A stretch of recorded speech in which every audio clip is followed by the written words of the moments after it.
সাবেক ক্রিকেটারদের tournament legend 90-তে অংশ নিতে যাচ্ছেন সাকিব আল হাসান ও তামিম ইকবাল। টুর্নামেন্টে দুজন খেলবেন ভিন্ন দুই দলের হয়ে। সাকিব দল পেয়েছিল আগেই, আর এবারে দল পেলেন তামিমও। 6 থেকে 18 ফেব্রুয়ারি পর্যন্ত চলবে এই টুর্নামেন্ট, যেখানে দুই তারকার পারফরমেন্স দেখতে মুখিয়ে থাকবে সমর্থকেরা। তামিম ইকবাল লিজেন্ড 90-তে বিগ বয়েজ স্কোয়াডের হয়ে খেলবেন, বিষয়টি নিশ্চিত করেছেন তামিম নিজেই। অন্যদিকে এই লিগে সাকিব আল হাসানকে দলে নিয়েছে দুবাই জায়ান্টস।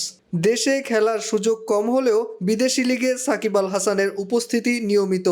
2024 বিপিএলে সাকিব তামিমের পাল্টা উদযাপন বেশ সাড়া ফেলেছিল। আবারও যখন একই লিগে ভক্ত সমর্থকেরা নিশ্চয়ই মুখিয়ে আছেন দুই তারকা ক্রিকেটারের লড়াই দেখতে। সম্প্রতি আন্তর্জাতিক ক্রিকেটকে বিদায় জানিয়েছেন তামিম ইকবাল, যদিও ঘরোয়া ক্রিকেটে এখনও খেলছেন। চলমান বিপিএলেও ফরচুন বরিশালের নেতৃত্বে আছেন। অন্যদিকে ভয়ঙ্কর খারাপ সময় পার করছেন সাকিব। রাজনৈতিক কারণে দেশে ফিরতে পারছেন না, যে কারণে খেলা হচ্ছে না চলমান বিপিএলেও। এরই মধ্যে তার বিরুদ্ধে দেশে একটি প্রতারণার মামলায় গ্রেফতারি পরোয়ানা জারি হয়েছে। এছাড়া বোলিং অ্যাকশনে আন্তর্জাতিক নিষেধাজ্ঞায় পড়েছেন তিনি।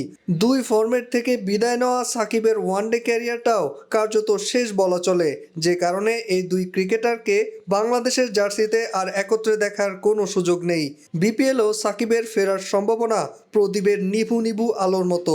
সাকিব আর তামিমের ফর্ম বিদেশি ফ্র্যাঞ্চাইজিগুলোর আর মনে ধরে না। IPL, PSL, CPL, IL টি-20, SA টি-20, Big Bash কোথাও আর তারা নিলামেও নাম লেখান না।